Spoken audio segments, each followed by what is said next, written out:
ಹಾಗೆ ಆ ನಂಬಿಕೆ ಮತ್ತು ಆ ಒಂದು ಭರವಸೆಯ ಮೇಲೆನೆ ನಾನು ಕೂಡ ಆ, ಇದು ಆ, ಈ ಸ್ಪರ್ಧೆಯಲ್ಲಿ ಬುಕ್ಕರ್ ಪ್ರೈಸ್ ಸಿಕ್ಕಿದ್ರೆ ನಮ್ಮ ಕರ್ನಾಟಕಕ್ಕೆ ಇನ್ನೊಂದು ಗರಿ ಮೂಡತ್ತೆ, ನಮ್ಮ ಕನ್ನಡ ಭಾಷೆಗೆ ಇನ್ನೊಂದು ಗರಿ ಮೂಡತ್ತೆ, ಮತ್ತೆ ನಮ್ಮ ದೇಶದ ಬಗ್ಗೆ ಕೂಡ ಪ್ರಾತಿನಿಧ್ಯತೆ ಸಿಗತ್ತೆ ಮತ್ತು ಒಟ್ಟಾರೆಗೆ ಎಲ್ಲ ಕಾರಣಗಳಿಗೂ ತುಂಬಾ ನಿರೀಕ್ಷೆ ಮತ್ತೆ ಸಂತೋಷ, ನಂಬಿಕೆ ಎಲ್ಲ ಇದೆ.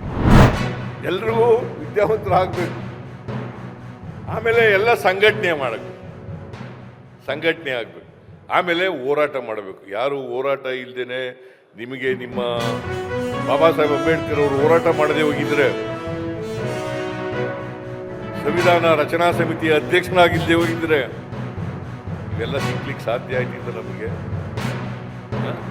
ಬಾಬಾ ಸಾಹೇಬ್ ಒಬ್ಬ ವ್ಯಕ್ತಿ ಇಡೀ ದೇಶದಲ್ಲಿ ತಲ್ಲಣವನ್ನು ಉಂಟು ಮಾಡ್ತಾರೆ. ಎಲ್ಲ ಶೋಷಿತ ವರ್ಗದ ಜನರಿಗೆ ನ್ಯಾಯ ಕೊಡಲಿಕ್ಕೆ ಪ್ರಯತ್ನವನ್ನು ಮಾಡ್ತಾರೆ.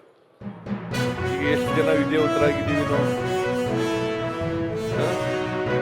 ಬಾಬಾ ಸಾಹೇಬ್ ಅಂಬೇಡ್ಕರ್ ಸಂವಿಧಾನದಿಂದ ಎಷ್ಟು ಜನ ವಿದ್ಯಾವಂತರಾಗಿದ್ದೀವಿ? ನಾವೆಲ್ಲರೂ ಕೂಡ ಯಾರಿಗೆ ಇನ್ನೂ ಅವಕಾಶ ಸಿಕ್ಕಿಲ್ಲ, ಯಾರಿಗೆ ನ್ಯಾಯ ಸಿಕ್ಕಿಲ್ಲ, ಆ ಜನರ ಪರವಾಗಿ ಹೋರಾಟ ಮಾಡ್ತಕ್ಕಂಥ ಕೆಲಸವನ್ನು ನಾವು ಮಾಡಬೇಕು. ಆ ಜನರಿಗೋಸ್ಕರ ನಮ್ಮ ಜೀವನವನ್ನು ಮುಡುಪಾಗಿಡ್ತಕ್ಕಂಥ ಕೆಲಸವನ್ನು ಮಾಡಬೇಕು. ಅದು ಮಾಡಿದಾಗ ಮಾತ್ರ ಬಾಬಾ ಸಾಹೇಬ್ ಅಂಬೇಡ್ಕರ್ ಅವರಿಗೆ ಗೌರವವನ್ನು ಸಲ್ಲಿಸಿದಾಗ ಆಗ್ತದೆ ಅಂತಕ್ಕಂಥ ಮಾತುಗಳನ್ನು ಹೇಳಲಿಕ್ಕೆ ಬಯಸ್ತಾ ಇದ್ದೀನಿ.